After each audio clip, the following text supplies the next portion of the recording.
No Conexão Repórter de hoje, uma viagem ao mundo do personagem mais marcante da história humana.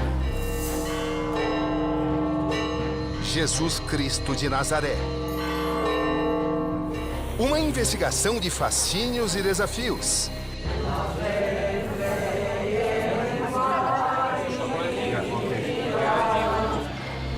Que começa com uma pergunta cortante. É possível encontrar provas científicas da passagem dele? Estamos nesse momento nos aproximando da casa de José. É uma gruta.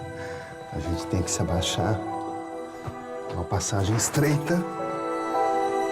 E o acesso não é fácil. A iluminação é pouca. Percorremos as mais diversas regiões da Terra Santa. Das origens em Belém. Estamos diante de um dos lugares mais sagrados do cristianismo. O local exato onde nasceu o menino Jesus, aqui na Igreja da Natividade. Fiéis se aproximam e colocam a mão num ato de fé. Aos segredos do ministério em Nazaré. Os sinos dobram. Esta é a Igreja da Anunciação em Nazaré, a maior catedral do Oriente Médio, construída segundo tradição católica sob o local onde viviam José e Maria. Daqui já é possível se avistar a Igreja do Santo Sepulcro. Ali está, em cima.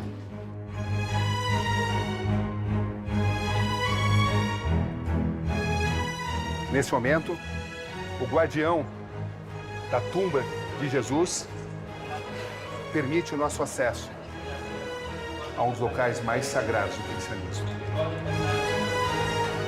Aqui, o principal tesouro desse local. Parte da tumba original onde ficou depositado o corpo de Jesus.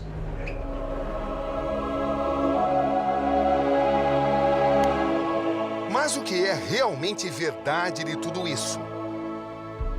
O que é científico? O que é simplesmente obra da igreja cristã? Eis a questão. Das citações do historiador judeu Flávio Joséfo, as informações contidas nos evangelhos do Novo Testamento. Onde, afinal, tudo se encaixa? Jesus, o pregador, o revolucionário, o líder, o profeta. Alvo de estudos, de dúvidas, de inquietações. Em Cafarnaum, se andarmos nessa direção, vamos encontrar o local onde, segundo a tradição cristã, ficava a casa de Pedro e onde Jesus costumava se hospedar. As polêmicas sobre sua existência histórica. Como é que se constatou que estávamos diante da casa de Maria e depois da casa de José? A ciência arqueológica.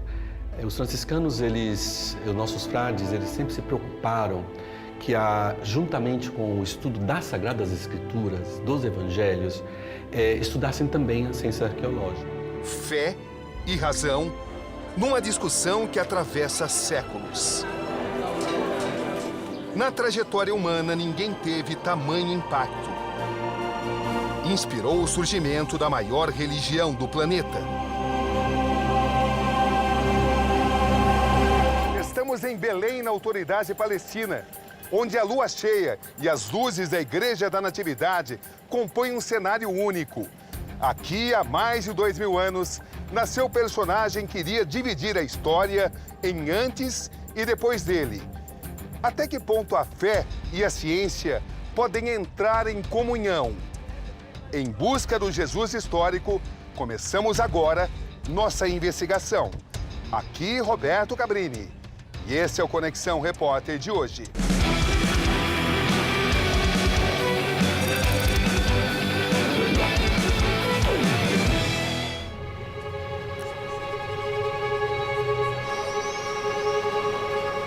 Uma história de 2000 anos. Uma história de um personagem que nada deixou escrito, mas que tudo mudou. A pesquisa científica para resgatar os passos de Jesus jamais deixou de existir. Escavações, documentos, lápides, mantos, ossários, relatos. Estamos nesse momento deixando Jerusalém em um táxi. Nosso motorista é um palestino israelense. É a única forma de se deixar Jerusalém em direção ao nosso destino, Belém, na autoridade palestina. Nos arredores de Belém está a Igreja da Natividade.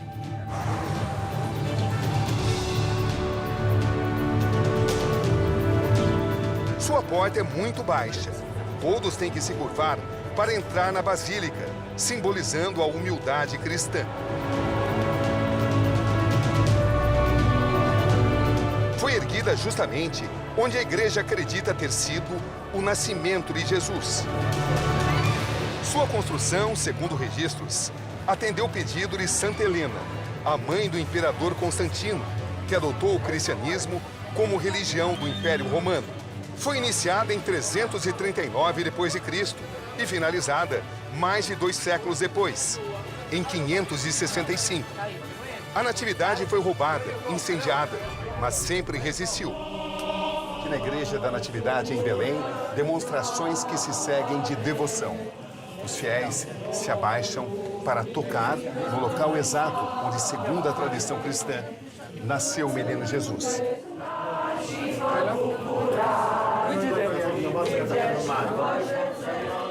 Estamos diante de um dos lugares mais sagrados do cristianismo. O local exato onde nasceu o menino Jesus, aqui na Igreja da Natividade. Fiéis se aproximam e colocam a mão num ato de fé.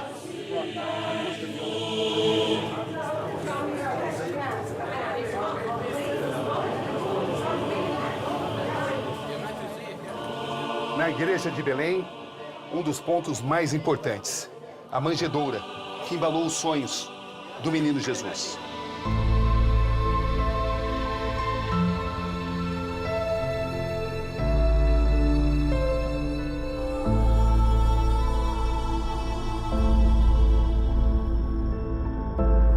Mas o que é verdade científica?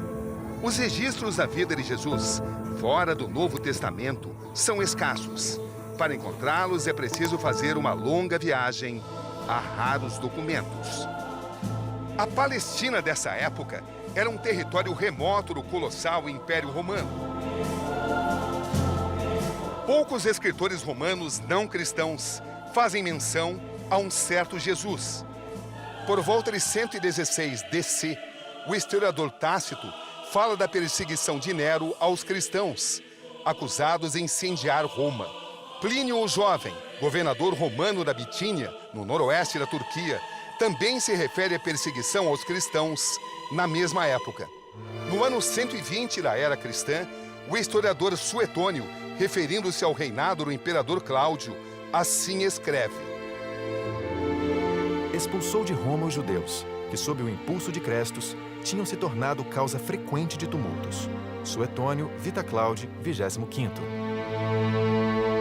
A menção considerada mais importante é a do historiador judeu Flávio Joséfo. Ele viveu na Palestina entre os anos 37 e 95 DC, portanto, poucos anos após a morte de Jesus. Joséfo assim escreve em sua obra Antiguidades Judaicas. Naquele mesmo tempo apareceu Jesus, homem sábio, se é que podemos considerá-lo como simplesmente homem. Tanto admiráveis foram suas obras. Ele ensinava os que tinham prazer em serem instruídos em sua verdade. E foi seguido não só por judeus, mas também gentios. Era o Cristo. Os mais ilustres de nossa nação o acusaram perante Pilatos e ele o crucificou. Quem o havia amado em vida não o abandonou em morte. Ele apareceu ressuscitado no 3º dia, como os profetas tinham previsto. Flávio Joséfo, Antiguidades Judaicas. Alguns historiadores céticos desconfiam que esse trecho de Joséfo pode ter sido acrescentado séculos depois, por influência da Igreja. O ponto de partida não poderia ser outro: a trajetória de Jesus segundo o Evangelho. Esta é a cidade de Nazaré, na região da Galileia. Aqui Jesus Cristo cresceu, passou a maior parte de sua vida e começou a pregar. Se transformou na época num profeta revolucionário, o homem de Nazaré.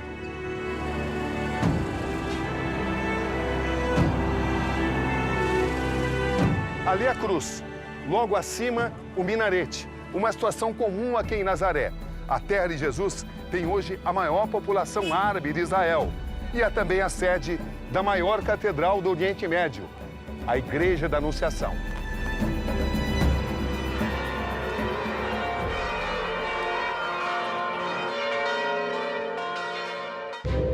Sua figura impõe respeito e admiração. Boa tarde, Frei Bruno. Boa tarde, bem-vindos. Uma honra muito grande estar aqui contigo. Obrigado por nos receber. Bem-vindos na casa de Nossa Senhora. Na casa da mãe, todos são bem-vindos. Ele é o guardião da Anunciação. O frade franciscano caminha pelos corredores e escadarias da histórica igreja. É o Frei Bruno Varriano, um brasileiro nascido em São Paulo, filho de italianos. Ele está à frente da casa de Nossa Senhora há 5 anos. O frade nos leva a lugares onde pouquíssimas pessoas têm acesso. A igreja foi erguida sobre as grutas de José e Maria e marca o local da Anunciação, onde o anjo Gabriel anunciou a Maria que ela seria mãe do Filho de Deus. Frei Bruno, a Basílica da Anunciação guarda muitos segredos. Nós chamamos de mistérios, não? O mistério de um Deus que se aproxima, de um Deus que caminha, que vive, que se encarna. Quando me pediram para ser o guardião, o reitor da Casa de Nossa Senhora, era a Casa da Sagrada Família, que era a Casa de São José, eu quase não acreditava, não, que eu iria ter uma graça tão grande. Que mistérios foram revelados aqui? Então, esses mistérios, o mistério de um Deus que é tão grande e visita alguém tão pequena, Maria, uma jovem de 15 anos, José, que estava aqui, tinham projetos de casamento, e esse Deus que intervém nessa história dessas duas figuras muito simples, podemos dizer pobres, aqui era um povoado agrícola. Quais são as evidências de que José e Maria viveram aqui? Então, as escavações. Aqui se encontram três notícias importantes. O Evangelho, que fala de Nazaré, a tradição litúrgica das casas de Nossa Senhora, a casa de Nossa Senhora, a casa de São José, transformada em lugar de oração, do primeiro século até hoje, nunca mudaram de lugar. E depois, a confirmação da ciência arqueológica. Quer dizer, aqui era um povoado do primeiro século, aqui viviam pessoas no primeiro século e essas pessoas viviam aqui depois com uma grande devoção a Maria e a José. O senhor jamais duvidou da sua fé? Então, eu sou psicólogo clínico, psicoterapeuta e também estudei a Bíblia aqui. E cada vez que eu conheço a humanidade de Jesus, porque Nazaré é humanidade, aqui eu encontro um Jesus humano, não? Tinha um teólogo que dizia, humano assim não tem dúvida, é Deus. Não é fácil conter a emoção. Mesmo colocando a ciência como referência. Frei Bruno nos mostra as escavações feitas por padres arqueólogos. Então, aqui são as escavações do Padre Bagatti. Ele encontra um povoado agrícola do primeiro século, encontra habitações que eram próximas da casa de Maria e de José, encontra também o período bizantino. Temos ainda restos do tempo bizantino, do terceiro, quarto e quinto século. Encontra também restos da Igreja dos Cruzados. O que nós temos aqui? Então, nós temos aqui os restos da igreja do período bizantino, da Antiguidade, não? Com aquelas do primeiro século, com as pedras das rochas do primeiro século e também desse período bizantino, que era um período posterior ao período antigo, aquele de Herodes, chamamos assim, do primeiro século. Então, Maria e José moravam perto um do outro. Moravam perto. Era um povoado de 450 habitantes. Então, eram casas muito próximas Certamente hoje nós temos essas duas notícias que Maria, depois de casada, foi morar nessa outra casa. Estamos entrando na casa mais bem conservada das escavações. As casas da época de Jesus eram assim, extremamente simples, escavadas na rocha.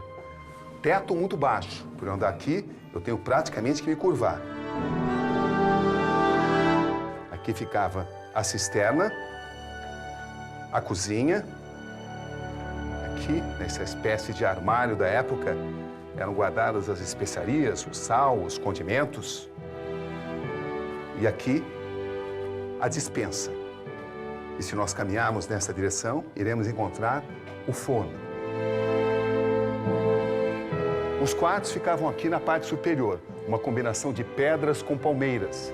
Hoje já não existem mais. Estamos nesse momento caminhando para um dos principais mistérios desse sítio arqueológico. Estamos indo para a casa de Maria. Seria a ciência confirmando a fé. A ciência confirmando o lugar, né? O ic, em latim, o lugar. Este lugar existiu, este lugar era importante.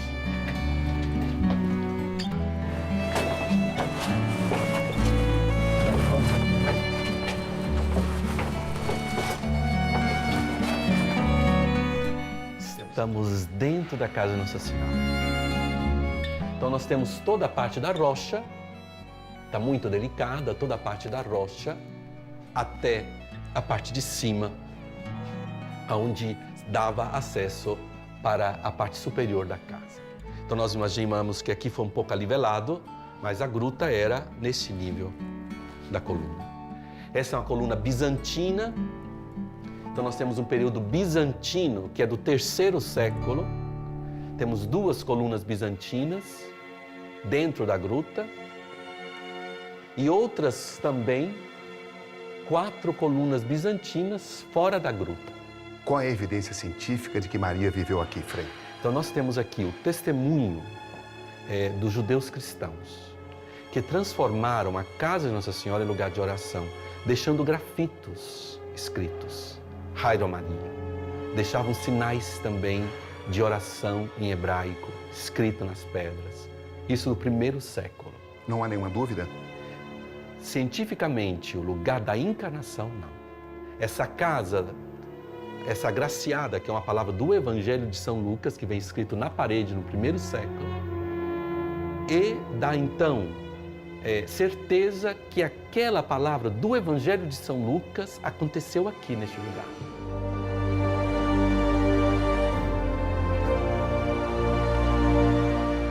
Foi construído então um altar para lembrar que aqui o Verbo se fez carne. Então nós estamos com este lugar que é tão importante para a humanidade, né? Porque Deus aqui se fez homem.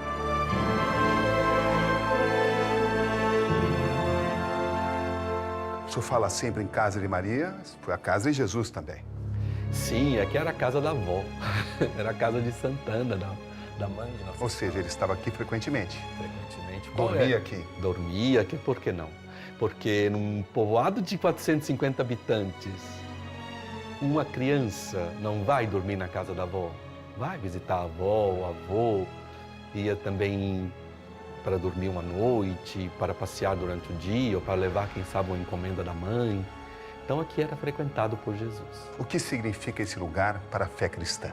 Para a fé cristã é importante porque Deus não é uma lenda, não é uma lenda. Deus não é um mito.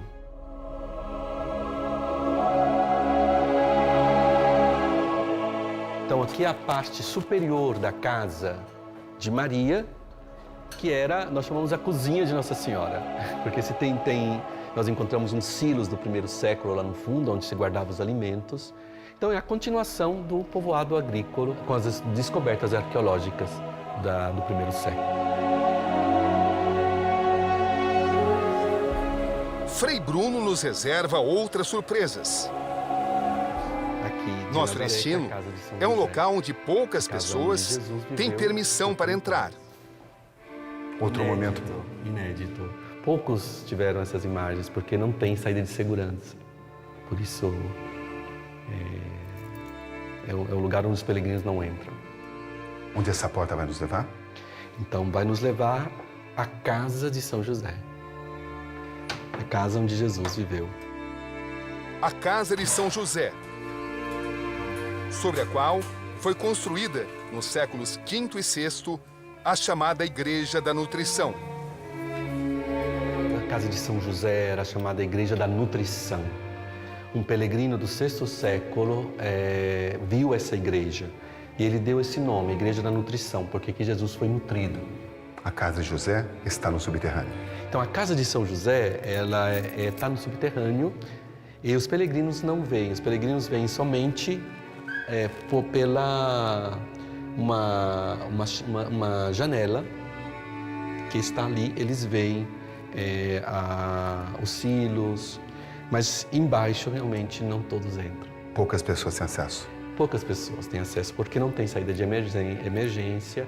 Então era uma gruta como todas as outras grutas do povoado. Aqui precisa realmente muita atenção, porque a escada ela é muito, olha, precisa.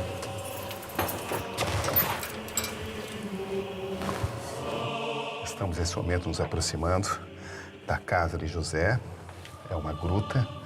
A gente tem que se abaixar. É uma passagem estreita. E o acesso não é fácil. A iluminação é pouca. Vocês vejam a dificuldade que é caminhar por aqui. Uma passagem difícil, muito estreita. E a gente tem que caminhar com muito cuidado. Aqui já pode. Aqui já fica mais fácil para a gente caminhar. O que surge diante de meus olhos é considerado um dos maiores tesouros guardados pela igreja.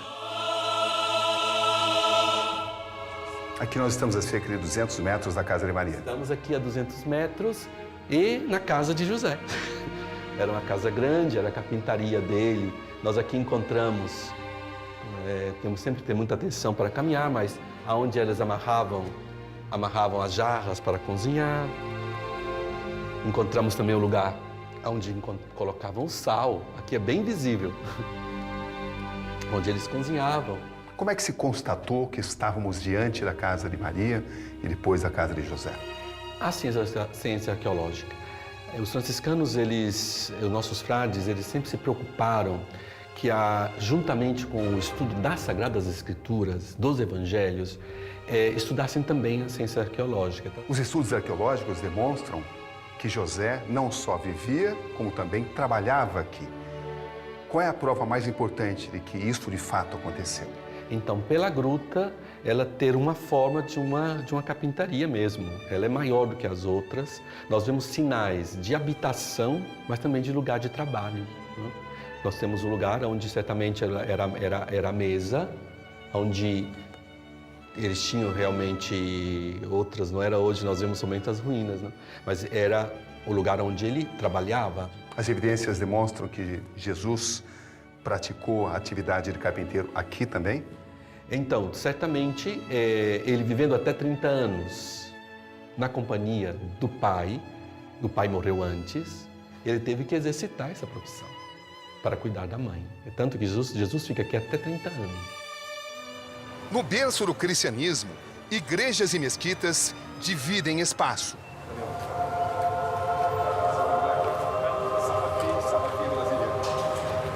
Perto da Anunciação está uma pequena mesquita, que quase foi substituída por outra que rivalizaria em grandeza com a cristã.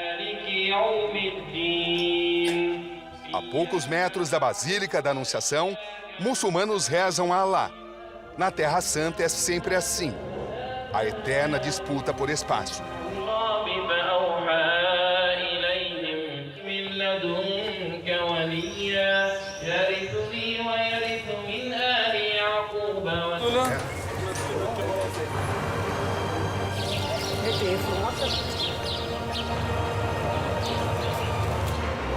Região da Galileia.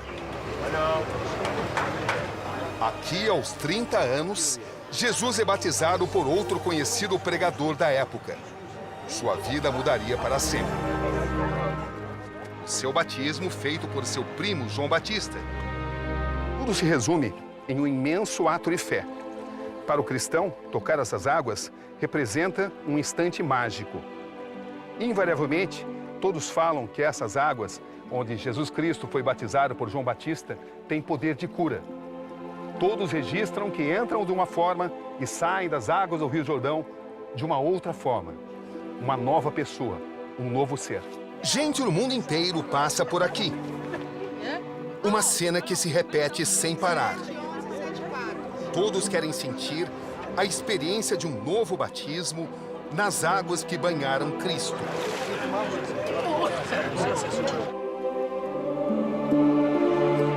Um mergulho nas águas. E então um encontro com essa jovem ucraniana. What's your name? Ela se chama Mila Because I feel like the new energy, I have the new burst. e me diz que sente agora uma nova energia, Yes, yes. o sinal do renascimento. And health and Esse era meu grande sonho e sinto agora que tenho mais chances de realizar outros. my dream. Um grupo de brasileiros espera ansiosamente. Eles estão bem perto de algo até então inatingível. Regina, comerciante. César, comerciante. Lima, bancário. Ivete Dolar. O grupo de brasileiros vai se aproximando das águas do Rio Jordão. Uma vida inteira à espera desse momento. E ele chegou.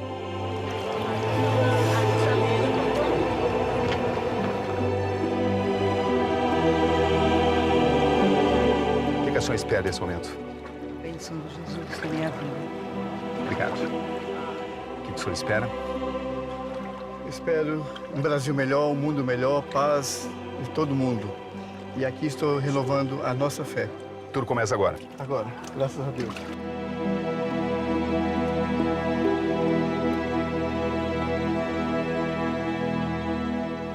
É um momento de êxtase. Pessoas sonham com isso durante toda uma vida e finalmente realizam. Elas saem de forma diferente.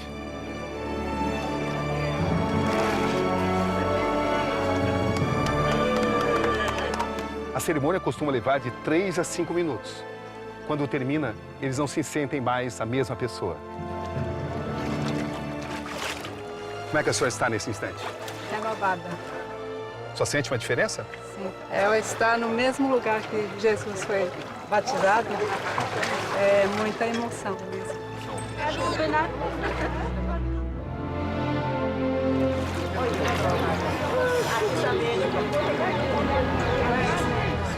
Foi único na minha vida. Vim pra cá na esperança da união da minha família. E peço ao Senhor Jesus que isso tenha acontecido. Irmãos, peço a vocês a nossa união junto com a nossa mãe.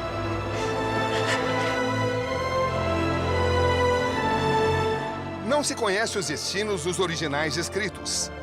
Teólogos concluem que os evangelhos foram elaborados nos anos 70 seguintes à morte de Jesus. São autores de diferentes níveis de instrução, diferentes procedências. O Evangelho de Marcos é o mais antigo, possivelmente antes do ano 50 da era cristã. Marcos se baseia nos relatos de Pedro, apóstolo de Jesus, provavelmente o seu sobrinho. Pela riqueza de detalhes com que ele descreve Jerusalém, acredita-se que Marcos tenha sido um habitante da cidade. Lucas foi um médico grego, discípulo de Paulo, que muitos historiadores consideram o fundador do cristianismo. Lucas foi o mais culto dos escritores do Evangelho. Seu relato reflete cristãos sírios, gregos, a visão dos gentis. Seu Evangelho foi escrito entre os anos 80 e 90. João foi o mais novo discípulo de Jesus, talvez seu sobrinho, embora muitos historiadores não estejam convencidos de que o João que escreveu o Evangelho seja o mesmo João, apóstolo de Jesus. Ele tem a visão mais avançada, liberal para a época, preocupado em demonstrar a intenção de Jesus em se distanciar do judaísmo ortodoxo. Seu Evangelho foi escrito entre os anos 90 e 100 da era cristã. Mateus foi um cobrador de impostos, possivelmente primo do mestre. Acredita-se que, pela ausência de descrições e costumes judaicos, se tratava de um judeu escrevendo para judeus. Seu evangelho se baseia numa série de sermões de Jesus, acrescentados de biografias escritas à época. Os evangelhos, como conhecemos hoje, foram reescritos séculos depois de suas versões originais, com maiores ou menores alterações. Jesus prega uma mensagem radical que assusta os judeus mais do que os romanos. Ele é chamado de Messias, o Libertador, o Salvador. Sermões, milagres e 12 apóstolos. Jesus está sempre se movimentando na Galileia, sempre sendo perseguido. Estamos em um dos lugares mais importantes para o estudo arqueológico do cristianismo. Ao fundo, o Mar da Galileia. Aqui, as ruínas de Cafarnaum, onde Jesus Cristo desenvolveu boa parte de seu ministério. Na sua época, viviam aqui cerca de 2.000 pessoas. Se nós andarmos nessa direção, vamos encontrar as ruínas de uma sinagoga que foi construída, segundo estudos, entre o século II e IV.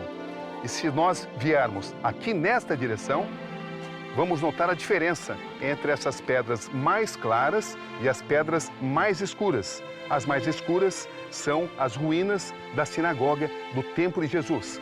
Aqui ele passava seus ensinamentos.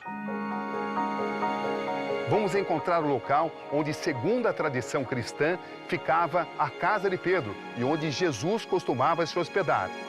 No século V foi construída em cima da casa de Pedro uma igreja octogonal. Aquelas pedras entre o primeiro e o segundo muro, segundo estudos, são da época de Jesus. Qual é a prova de que aqui era a casa de Pedro?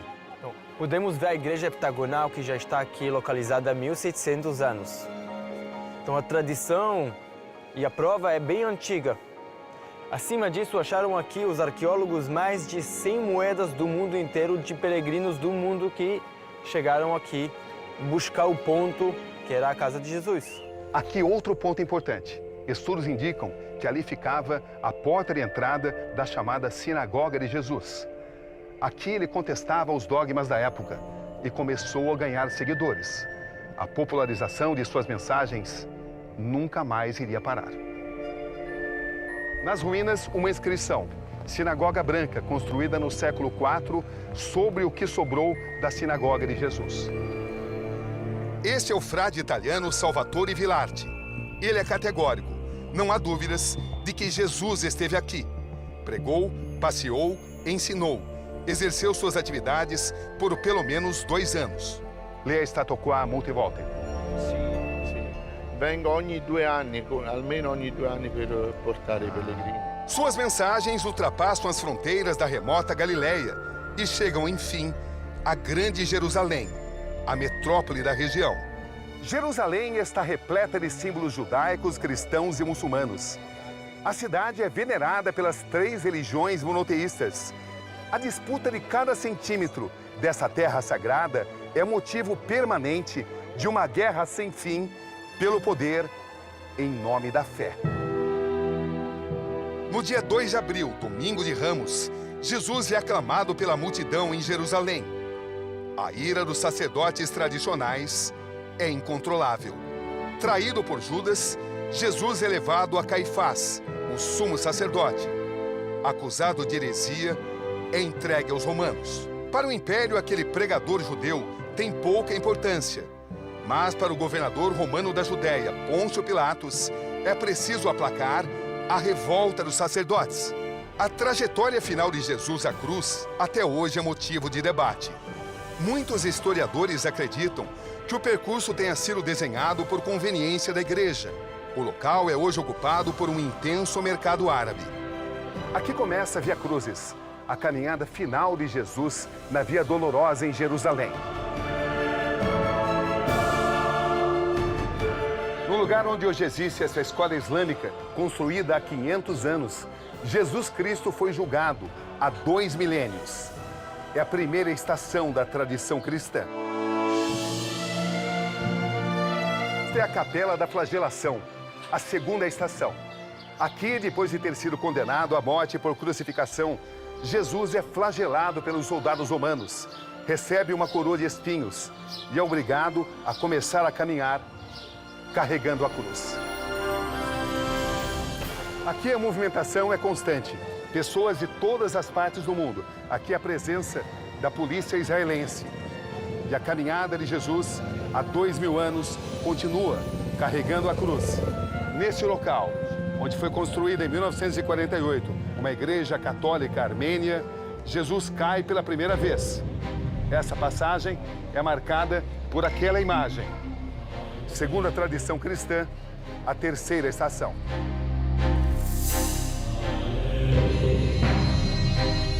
Aqui a cruz é um símbolo permanente. Bem ao lado, a quarta estação, onde Jesus encontra Maria.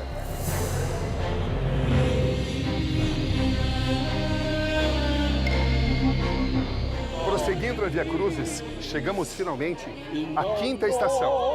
Aqui, Simão o Cirineu entra para a história por ter ajudado Jesus a carregar a cruz. Também nesse local existe outra história que chama muita atenção. Jesus teria se apoiado em uma rocha e sua mão teria ficado impressa, como esse senhor está fazendo aqui. Esse é o ponto. Fiéis de todas as partes do mundo colocam a mão aqui, à espera de um milagre, à espera de uma dádiva.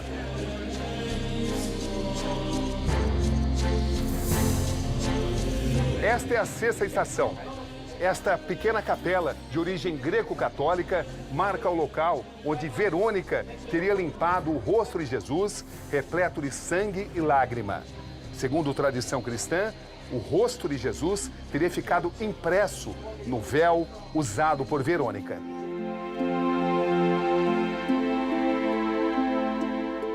Esta coluna romana, onde está a porta de entrada de uma capela franciscana, marca a sétima estação. Aqui, Jesus cai pela segunda vez.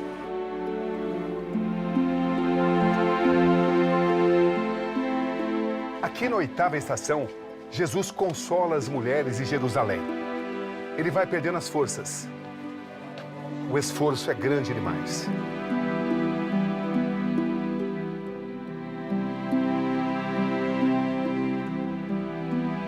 A sofrida caminhada vai chegando ao fim. Daqui, já é possível se avistar a Igreja do Santo Sepulcro. Ali está, em cima. Esta coluna romana marca a nona estação. Aqui, Jesus cai pela terceira vez.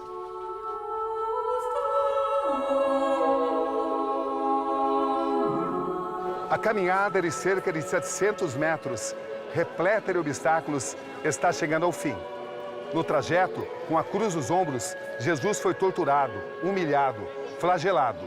Segundo a visão das igrejas cristãs mais tradicionais, este é o ponto da crucificação, onde se ergue a Igreja do Santo Sepulcro. Uma construção de quase 17 séculos de história. Aqui, cada centímetro do templo sagrado é repartido por 6 diferentes igrejas conservadoras. A dramática disputa pelo rebanho, fé e poder. É um local de muitas igrejas, uma profusão de sentimentos.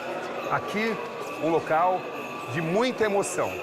Os fiéis se ajoelham, choram, colocam as mãos nessa rocha.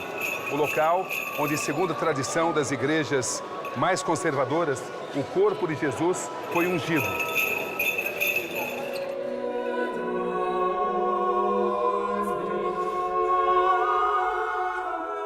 Aqui na 10ª estação, Jesus é despido.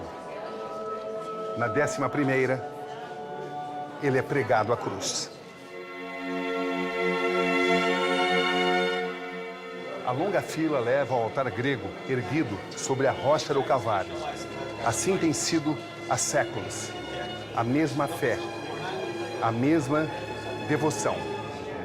Para essas pessoas, é um momento máximo. Um momento que define tudo aquilo que eles acreditam durante toda uma vida. O ato de se ajoelhar e se tocar em parte da rocha onde se apoiou a cruz, onde Jesus foi crucificado. A mão, nesse local, tem o poder da fé. segundo uma longa e poderosa tradição. O mundo nunca mais foi o mesmo. Os crucificados têm morte lenta, profundamente dolorosa. O fim deles é por asfixia. Para confirmar a morte de Jesus, um soldado romano crava uma lança em seu peito.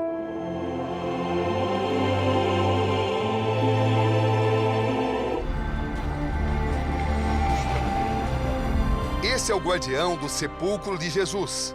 O grego Padre Teodouros cuida de um dos lugares mais sagrados do mundo.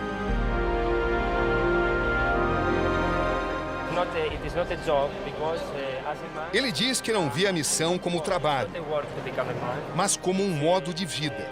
Uma vida entregue a Jesus. A fila é muito grande. No caminho, os fiéis rezam. Chegam a esperar durante muitas horas. Tudo isso para chegar à 14ª estação. Mais alguns passos e chegaremos ao ponto máximo de toda essa longa caminhada. Aqui fica o túmulo, onde o corpo de Jesus foi depositado. Daqui, Cristo subiu para os céus.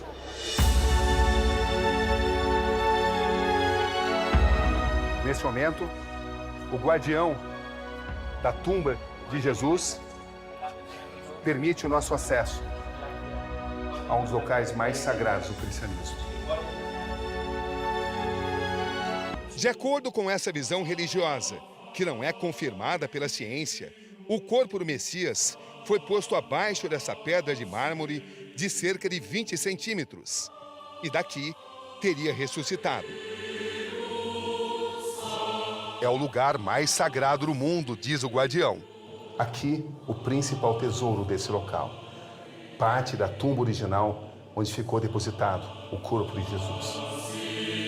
Ele nos lembra que o túmulo de Jesus era uma caverna que foi destruída. What kind of energy do you feel being Um lugar de energia especial. Não é física, mas sim mental. É Deus dentro de nossas almas. A ciência não pode explicar. É espiritual, explica Teodouros.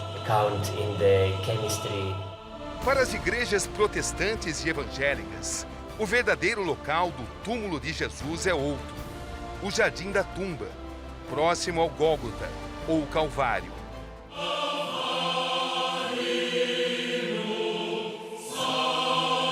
Estamos na área onde foi feita a descoberta arqueológica mais importante sobre a época em que Jesus viveu. Atrás de mim, o Mar Morto, o lugar mais baixo do planeta, 400 metros abaixo do nível do mar. Ao lado do Mar Morto, dessa distância, a gente pode avistar as cavernas Qumran. Exatamente ali, por acidente, um pastor de ovelhas descobriu pergaminhos preciosos, os manuscritos do Mar Morto. Os documentos que revelaram muitas informações sobre a seita dos essênios foram levados pelo pastor até o mercado de Jericó. Até que se descobrisse a importância deles, levou um certo tempo.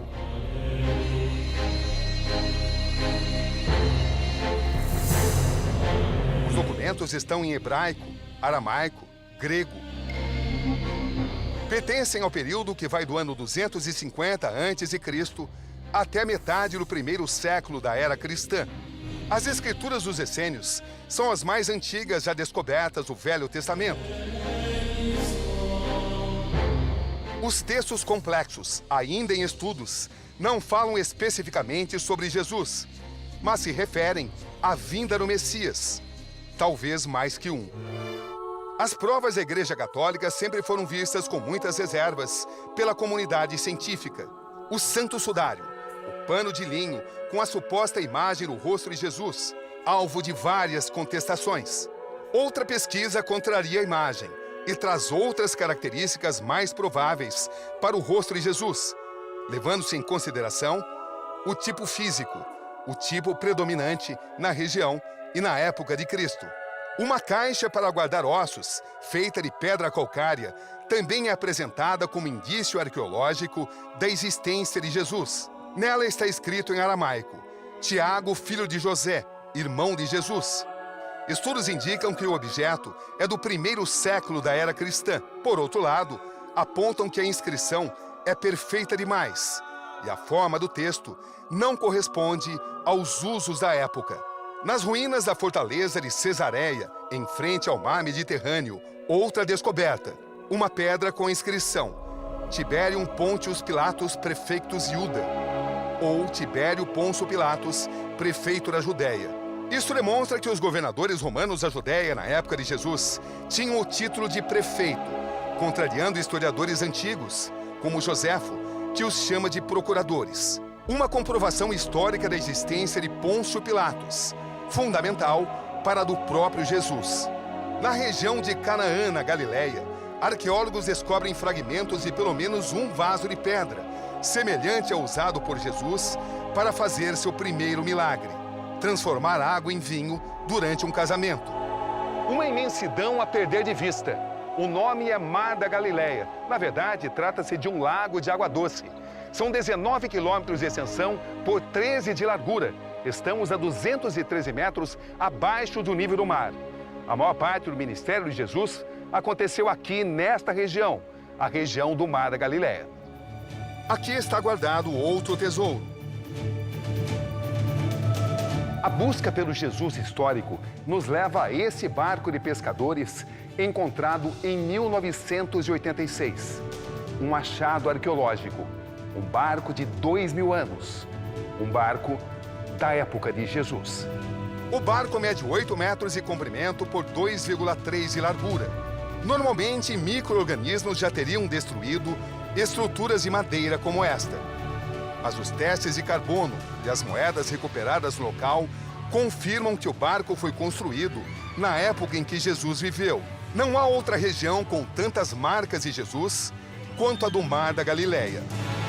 Ali podemos ver a cidade de Cafarnaum, o Monte das Bem-aventuranças, onde Jesus andou sobre as águas, onde ele curou várias pessoas, onde Jesus multiplicou o pão e peixe e onde também ele andou sobre as águas. Aqui ele ganhou os primeiros pescadores, transformou-os de pescadores de peixe para pescadores de alma. A maioria dos eventos públicos, podemos dizer que entra nas nossas mãos agora. O milagre da multiplicação dos pães, um dos mais emblemáticos praticados por Jesus. Você vai conhecer agora o local exato onde, segundo a tradição cristã, acredita-se que tenha acontecido.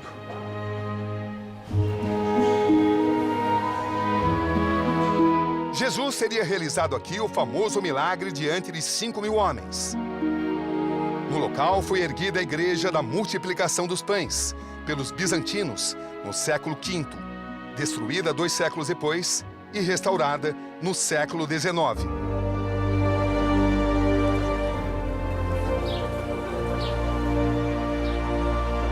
Todos nós nos podemos ver. A arqueóloga portuguesa Daphne Brewer, da Universidade de Jerusalém, está convencida de que este é mesmo o local descrito nas Escrituras como o do milagre da multiplicação.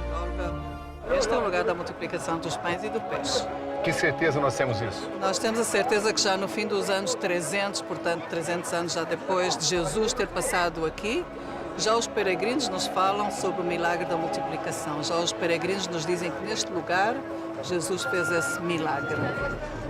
E a certeza está no nosso coração, na fé que nós temos, e esse lugar ficou marcado como o lugar do milagre. Na região da antiga Judéia, nos arredores de Jerusalém, os arqueólogos israelenses estão convencidos de que descobriram o local onde Jesus curou um homem cego. Os canais levam a água ao famoso tanque de Siloé. Segundo o Evangelho de João, Jesus coloca lama nos olhos do cego e pede que ele se lave no tanque de Siloé. O homem passa a enxergar. No mesmo local são encontradas moedas da época de Jesus, da época do tanque de Siloé. O desafio é grande. As pesquisas prosseguem. Mas para os 2 bilhões de cristãos em todo o planeta, até mesmo a dificuldade para se detectar registros históricos e arqueológicos de Jesus parece ser proposital.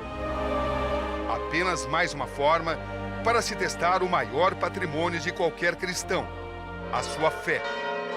A fé em Jesus como Salvador.